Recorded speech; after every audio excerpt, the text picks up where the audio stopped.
काठमांडू सम्मेलन में घोषणा पत्र जारी होगा आज। प्रधानमंत्री नरेंद्र मोदी थाईलैंड और म्यांमार के राष्ट्राध्यक्षों से करेंगे मुलाकात। भारत नेपाल मैत्री पशुपति धर्मशाला का करेंगे संयुक्त रूप से उद्घाटन। वित्त मंत्री अरुण जेटली ने फेसबुक पर लिखे पोस्ट में कहा कि विमुद्रीकरण ने अपने सारे लक्ष्यों को किया है प्राप्त। मार्च 2014 के मुकाबले 17-18 में टैक्स रिटर्न फाइल करने वालों की संख्या हुई दुगनी। राष्ट्रीय अनुसूचित जाति आयोग के अध्यक्ष रामशंकर कठेरिया ने कहा है कि अलीगढ़ मुस्लिम विश्वविद्यालय में SC/ST के छात्रों के लिए आरक्षण व्यवस्था लागू होगी।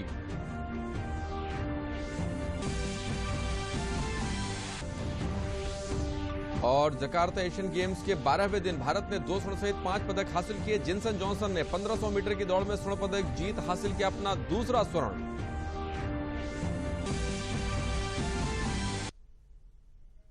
नमस्कार, मैं हूं हेमेंद्र तोमर। समाचार अब विस्तार से। काठमांडू में बिम्स्टेक सम्मेलन के दूसरे दिन आज घोषणा पत्र जारी होगा, जिसमें पीएम नरेंद्र मोदी भी मौजूद रहेंगे। प्रधानमंत्री मोदी नेपाल के प्रधानमंत्री पी शर्मा ओली के साथ पशुपतिनाथ मंदिर परिसर में नेपाल भारत मैत्री पशुपति धर्मशाला का संयुक्त रूप से उद्घाटन भी करेंगे। इसका निर्माण भारत की मदद से किया गया है। इस धर्मशाला को लेकर भारत और नेपाल के लोगों में काफी उत्साह है। पीएम मोदी शिखर सम्मेलन से इतर थाईलैंड के प्रधानमंत्री और म्यांमार के राष्ट्रपति के साथ द्विपक्षीय बैठकें भी करेंगे। भगवान शिव के पशुपति स्वरूप को समर्पित नेपाल का ये पशुपतिनाथ मंदिर है।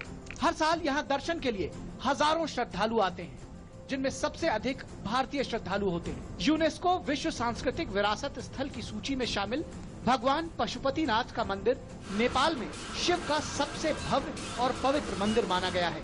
ये मंदिर हिंदू धर्म के 8 सबसे पवित्र स्थलों में से एक है।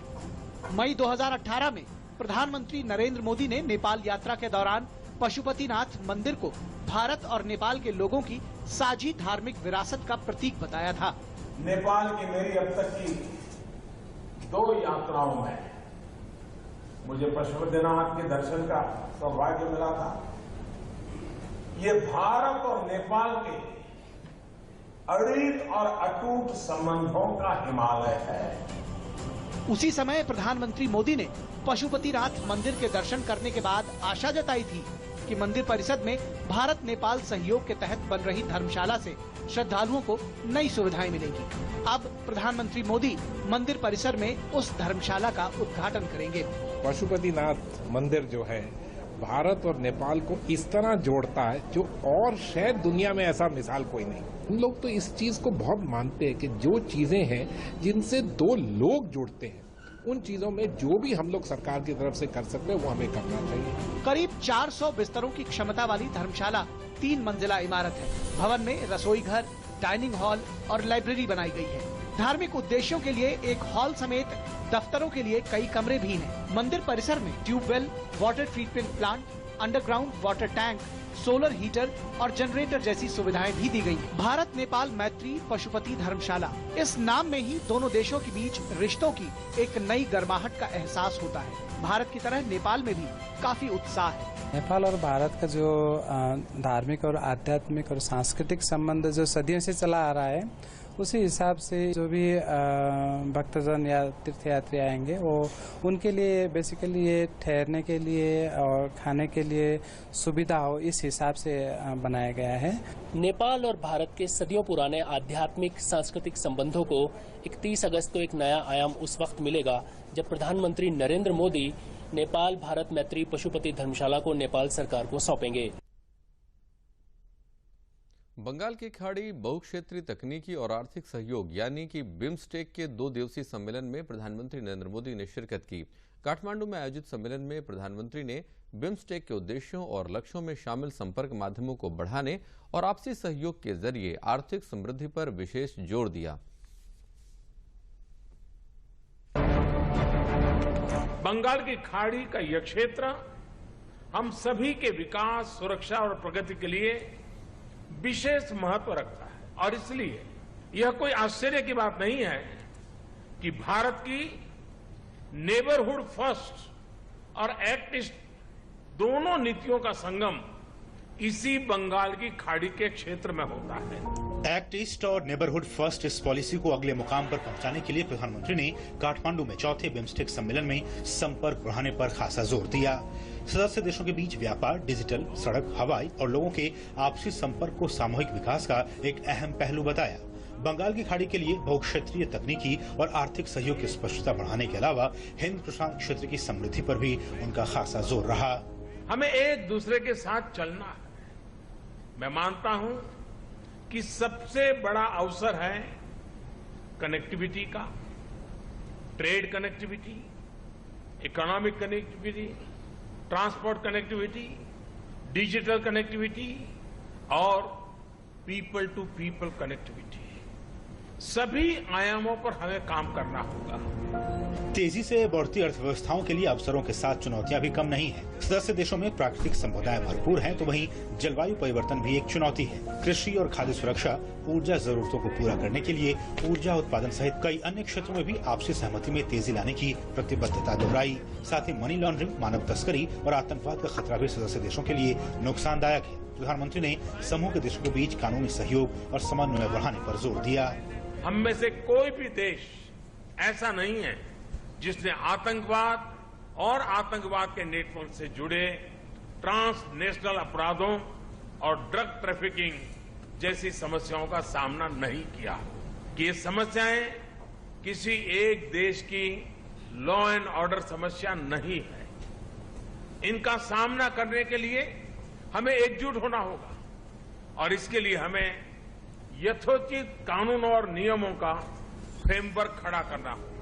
प्रधानमंत्री ने संबोधन के दौरान नई पहल की बात की। उन्होंने कृषि अनुसंधान, शिक्षा और विकास पर सहयोग के लिए Bharat climate smart farming system पर एक अंतर्राष्ट्रीय सम्मेलन का आयोजन कराने की पहल करने, युवा उद्यमियों पर फोकस करते हुए बिम्स्टेक स्टार्टअप कॉन्क्लेव की मेजबानी करने का प्रस्ताव रखा। प्रधानमंत्री ने भारत की मेजबानी में होने वाले इंडिया मोबाइल कांग्रेस के लिए सभी सदस्यों को आमंत्रित किया। इसके साथ ही उन्होंने बिम्स्टेक यूथ समिट और यूथ वाटर स्पोर्ट का आयोजन और बिम्स्टेक देशों के छात्रों के लिए नालंदा विश्वविद्यालय में 30 छात्रवृत्तियां और जिपमर संस्थान में एडवांस मेडिसिन के लिए 12 शोध फेलोशिप का भी ऐलान किया। नालंदा विश्वविद्यालय में बे ऑफ बंगाल स्टडीज शोध केंद्र की स्थापना का भी ऐलान किया। साथ ही पर्यावरण, आपदा प्रबंधन, अक्षय ऊर्जा, कृषि, व्यापार पर शॉर्ट टर्म प्रशिक्षण पाठ्यक्रम कराए जाने की बात भी कही। प्रधानमंत्री ने कहा कि भारत पूर्वोत्तर अंतरिक्ष एप्लीकेशन केंद्र में बिम्स्टेक सदस्य देशों के शोधकर्ताओं के लिए 24 छात्रवृत्ति भी देने को तैयार है। बिम्स्टेक दक्षिण एशिया तथा दक्षिण पूर्वी एशिया के 7 देशों का समूह है जो कि बंगाल के खाड़ी के आसपास स्थित है। इन देशों में दुनिया की 22% आबादी रहती है। 2016 गोवा में ब्रिक्स बिम्स्टेक आउटरीच शिखर सम्मेलन में आतंकी खतरे के खिलाफ सदस्य देशों के बीच सहयोग समन्वय बढ़ाने का संकल्प लिया गया था। केंद्रीय वित्त मंत्री अरुण जेटली ने कहा कि सरकार ने विमुद्रीकरण के माध्यम से भारत को कर अनुपालन देश में बदलने के उद्देश्यों को हासिल किया है। फेसबुक पोस्ट पर जेटली ने कहा कि टैक्स फाइल करने वालों की संख्या बढ़कर करीब दोगुनी हो गई है। मार्च 2014 में 3.8 करोड़ लोगों ने टैक्स रिटर्न फाइल किया था, जबकि 2017-18 में यह आंकड़ा बढ़कर 6.18 करोड़ हो गया है। विमुद्रीकरण के मसले पर कांग्रेस अध्यक्ष राहुल गांधी के आरोपों पर वित्त मंत्री अरुण जेटली ने करारा जवाब दिया। विमुद्रीकरण और उसका टैक्स संग्रहण और अर्थव्यवस्था पर असर शीर्षक के जरिए वित्त मंत्री अरुण जेटली ने एक आलेख लिखा है।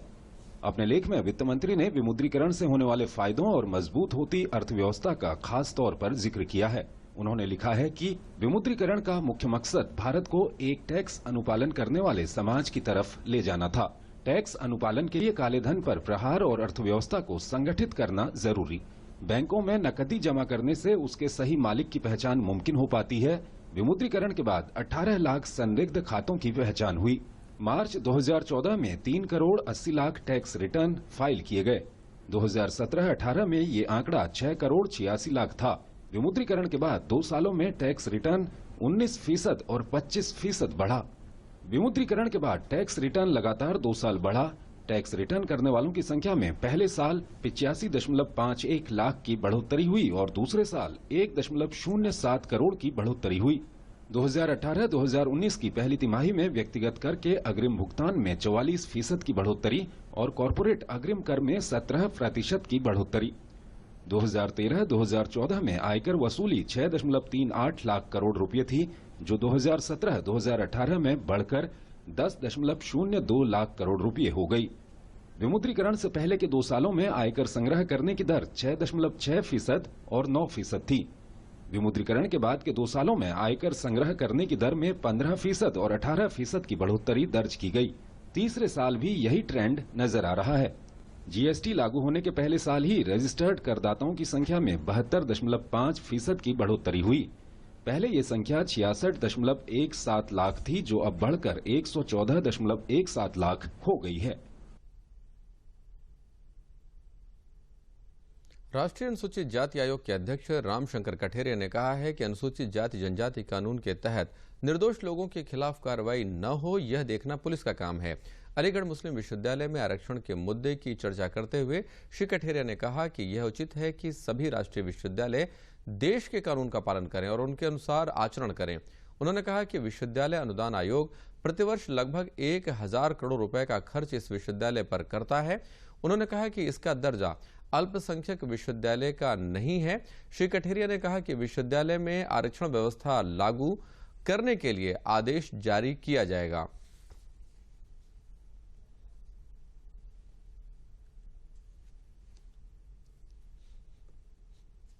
यूजीसी के सारे नियम वहां पर लागू हैं, यूजीसी का पैसा लागू है। हर साल 1000 करोड़ रुपया लगभग अलीगढ़ यूनिवर्सिटी में यूजीसी देती है। तो जब इतना खर्चा गवर्नमेंट का होता है तो जो गवर्नमेंट का नियम है रिजर्वेशन का, वो आज तक रिजर्वेशन वहां पर लागू क्यों नहीं हुआ। 68 में 5 सुप्रीम कोर्ट के जजों की पीठ ने ये कहा था कि अलीगढ़ यूनिवर्सिटी माइनॉरिटी यूनिवर्सिटी नहीं है। उसके बाद भी रिजर्वेशन लागू नहीं हुआ।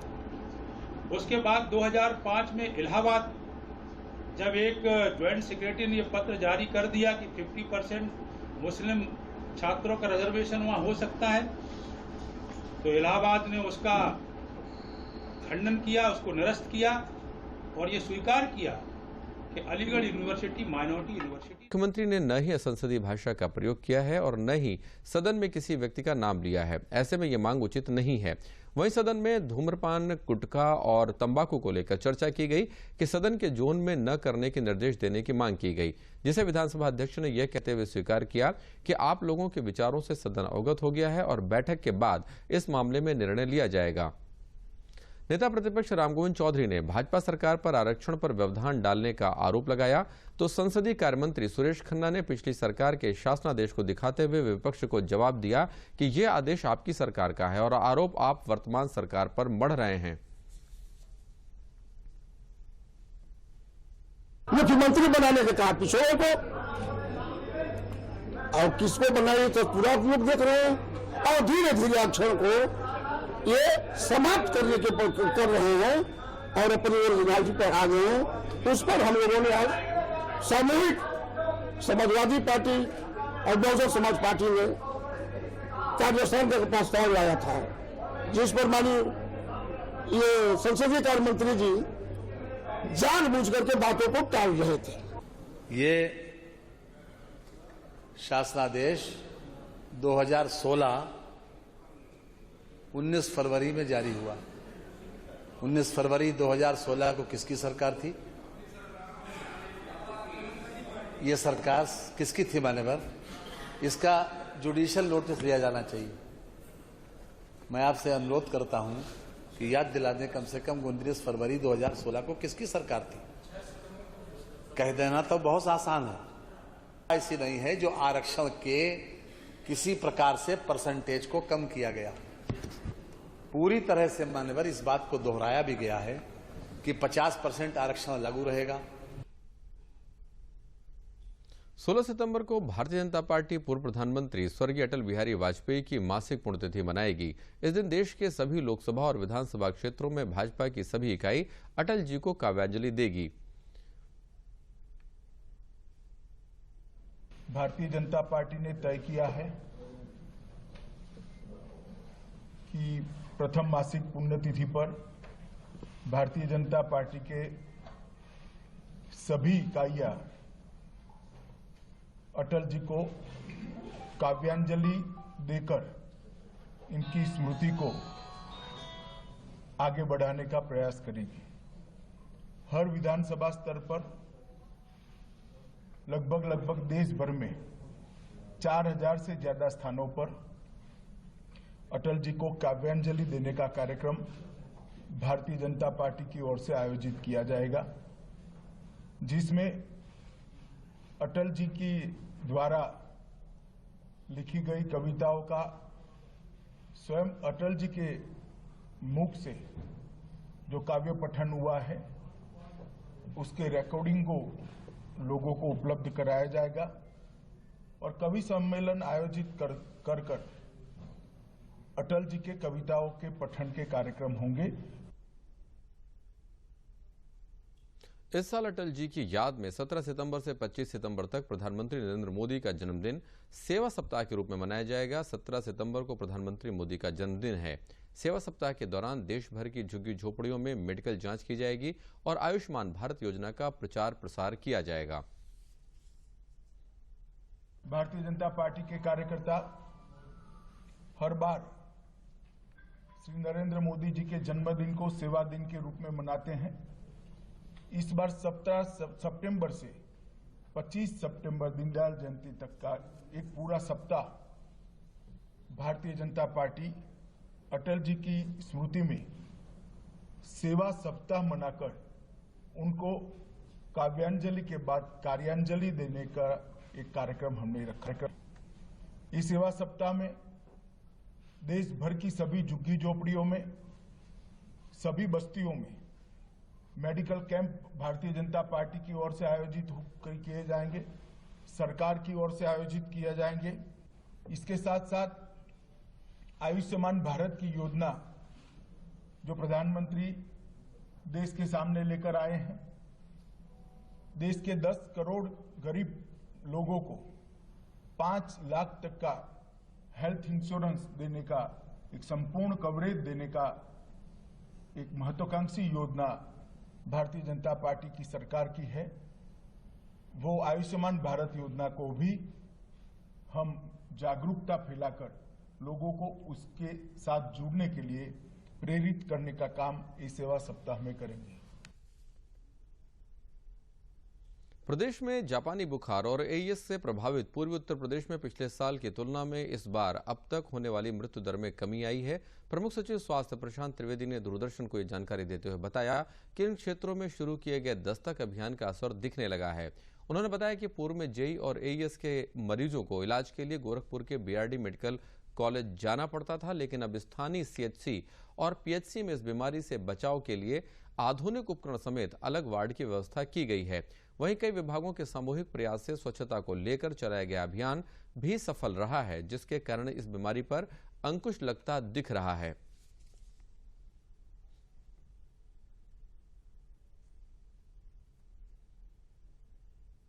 अपने फील्ड लेवल पे अपने जो व्यवस्था में भी बहुत सुधार किया है। पीएचसी सीएचसी लेवल पे भी हम लोगों ने आईसीयूज बनाए हैं और लगभग 100 बेड्स एक्स्ट्रा किए हैं और अपने अधिकारियों को भी बहुत सख्त निर्देश हैं कि जो भी आए उसको प्राइमरी लेवल पे ही उसका ट्रीटमेंट हो जाए। और फिर एक भारत सरकार ने जो आदेश दिया था डॉक्सीसाइक्लिन अमॉक्सीसाइक्लिन को, अजिथ्रोमाइसिन को भी एक 2-3 दिन के बाद ट्रीटमेंट देने का, तो वो भी हम लोग बहुत सख्ती से उसका पालन कर रहे हैं। और इसीलिए मैं इस बार अभी तो, लेकिन हालांकि अभी और भी कुछ महीने चलना है ये सीज़न को, लेकिन अभी जेई में मात्र 3 ही डेथ्स हुए हैं और लास्ट ईयर इससे काफ़ी ज़्यादा संख्या में थे।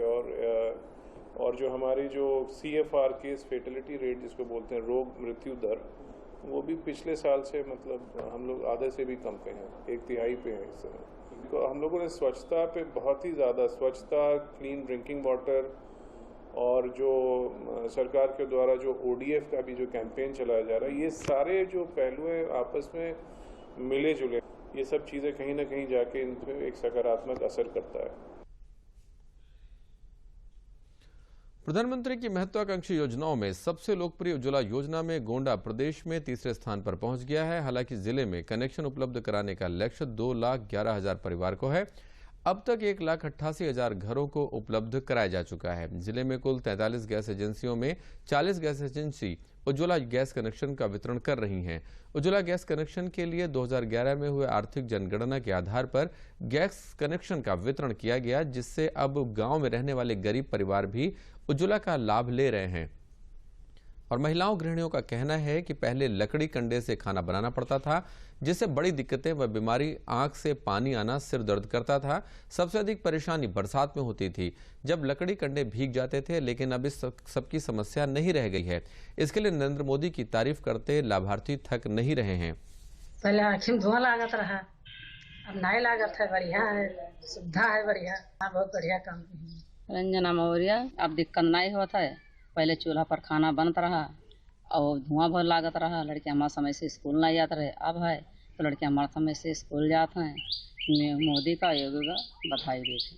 पहले लकड़ी गीला हो जाता, कंडा गीला हो जाता, भीग जाता रहा, नाई बनावे ठिकाना रहता। और अब है गैस दे दिए हैं मोदी जी ने, जब से खाना बनाने में आराम है। पहले आँख कमजोर होता है और सर दर्द होता रहा। और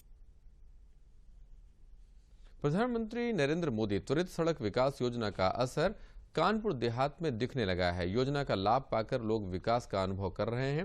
प्रधानमंत्री की सरकार आने के बाद से सड़कों, गांवों और कस्बों से जोड़ने का काम हुआ है। जिलों के बीच सड़कों को जोड़ने से लोगों के आवागमन को गति मिली है।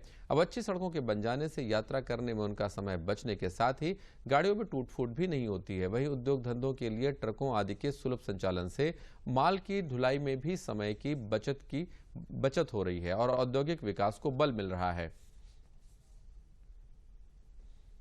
इससे लाभ ये हो पा रहा है कि जो सफर हम लोग 4 घंटे में 6 घंटे में करते थे, अब वो सफर आधे समय में हो जाता है और जल्दी हो जाता है। गाड़ी में टूट फूट भी कम होती है और इससे जनता को बहुत राहत हो रही है।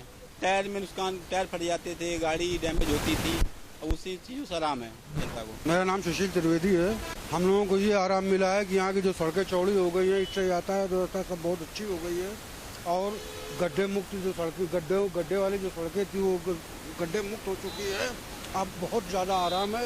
ये मोदी जी की बहुत बड़ी योजना थी और इससे बहुत सभी जनता को बहुत आराम मिला है। आम जनता को तो इससे बहुत लाभ है। आप यूँ समझ लीजिए कि जिस प्रकार से जान माल की बहुत बड़ी सुरक्षा हुई है। हम लोग कानपुर से लखनऊ जाते थे, सिंगल ट्रैक हुआ करता था, लोगों को रोज एक्सीडेंट की सूचनाएं प्राप्त होती थी, वो सारे कुछ बंद हुए, एक्सीडेंट का प्रतिशत बहुत कम हुआ।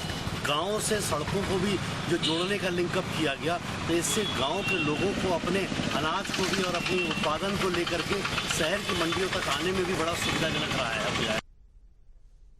कौशल विकास और उद्यमशीलता मंत्रालय भारत सरकार द्वारा शुरू की गई प्रधानमंत्री कौशल विकास योजना युवक युवतियों के सपनों को साकार करने में महत्वपूर्ण भूमिका निभा रही है। इस योजना के अंतर्गत स्थापित कौशल केंद्रों से निःशुल्क प्रशिक्षण प्राप्त कर न सिर्फ नौजवान आर्थिक रूप से स्वावलंबन की राह पर अग्रसर हैं, साथ ही उनके व्यक्तित्व में भी निखार आया है। सीतापुर में कौशल विकास केंद्र से अब तक 2630 युवक युवतियों को विभिन्न प्रकार के 9 ट्रेड्स में प्रशिक्षण दिया जा रहा है। कौशल विकास केंद्र न सिर्फ यहाँ प्रशिक्षण ले रहे युवाओं को हुनरमंद बना रहे हैं, बल्कि उनके लिए विभिन्न क्षेत्रों में प्लेसमेंट भी उपलब्ध करा रहे हैं। यहां से ट्रेनिंग ले चुके अधिकांश लोग न सिर्फ स्वरोजगार स्थापित कर स्वयं आर्थिक रूप से मजबूत हुए हैं। कौशल विकास केंद्र से कॉल सेंटर ट्रेड में प्रशिक्षण ले चुके इंदल प्रसाद वर्तमान में एक निजी कंपनी में काम कर रहे हैं। वे अपनी इस सफलता के लिए कौशल केंद्र और प्रधानमंत्री नरेंद्र मोदी की इस योजना को धन्यवाद देते हैं।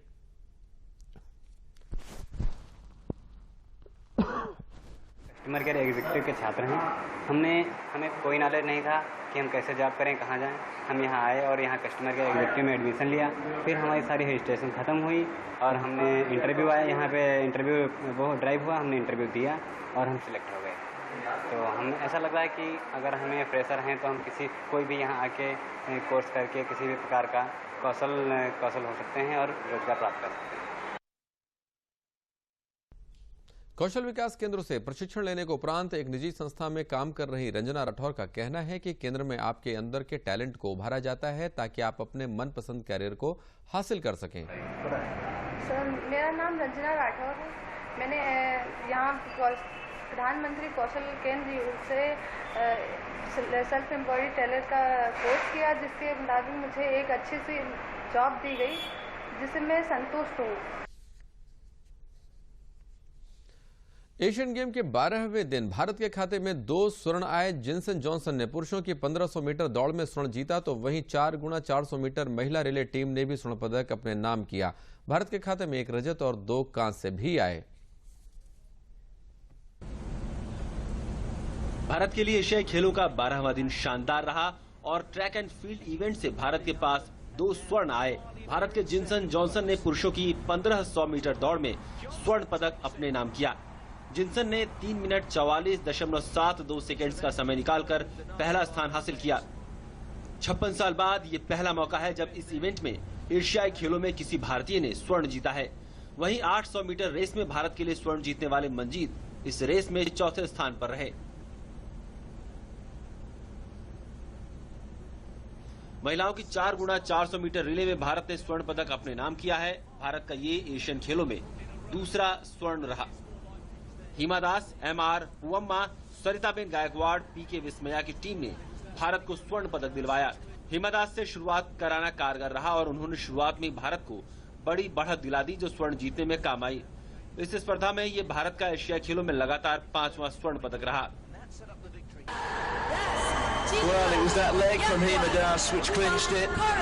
पुरुषों की 4 गुणा 400 मीटर रिले में भारत ने रजत पदक जीता। कतर ने नया एशियन गेम्स रिकॉर्ड बनाते हुए इस स्पर्धा का स्वर्ण अपने नाम किया।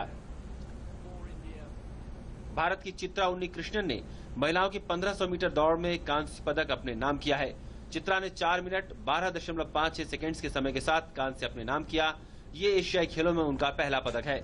पर हैं राप्ती नदी के वेग से श्रीदत्तगंज विकासखंड में बलरामपुर भंवरिया तटबंध पर कटान होने से सैकड़ों गांव के समक्ष बाढ़ का खतरा बना हुआ है, जिसे बचाने का प्रयास जिला प्रशासन द्वारा किया जा रहा है। श्रीदत्तगंज विकासखंड में राजघाट ककरा तटबंध राप्ती नदी के कटान से लगभग 60 से 70 मीटर तक बंद पानी में बह जाने के कारण प्रशासन द्वारा लोगों को बाढ़ के कहर से बचाने के लिए रिंग बांध का निर्माण कराया जा रहा है। जिला प्रशासन एवं NDRF की टीम में स्थिति पर नजर रख रही है तथा सिंचाई विभाग बाढ़ खंड के अधिकारी लगातार रिंग बांध के निर्माण में जुटे हुए हैं।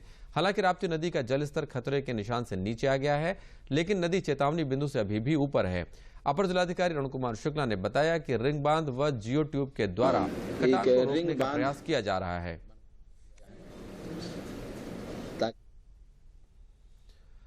मौसम विभाग के अनुसार प्रदेश के अधिकांश हिस्सों में मानसून सक्रिय है और सामान्य से भारी बारिश की संभावना है। कल लखनऊ का अधिकतम तापमान 32.9, गोरखपुर का तापमान 30.2, कानपुर का 33.2, इलाहाबाद का 34.1, बरेली का 29.9, झांसी का 32.2, मेरठ का 33.6, वाराणसी का 32.6 डिग्री सेल्सियस दर्ज किया गया। इसी के साथ समाचार समाप्त हुए। नमस्कार।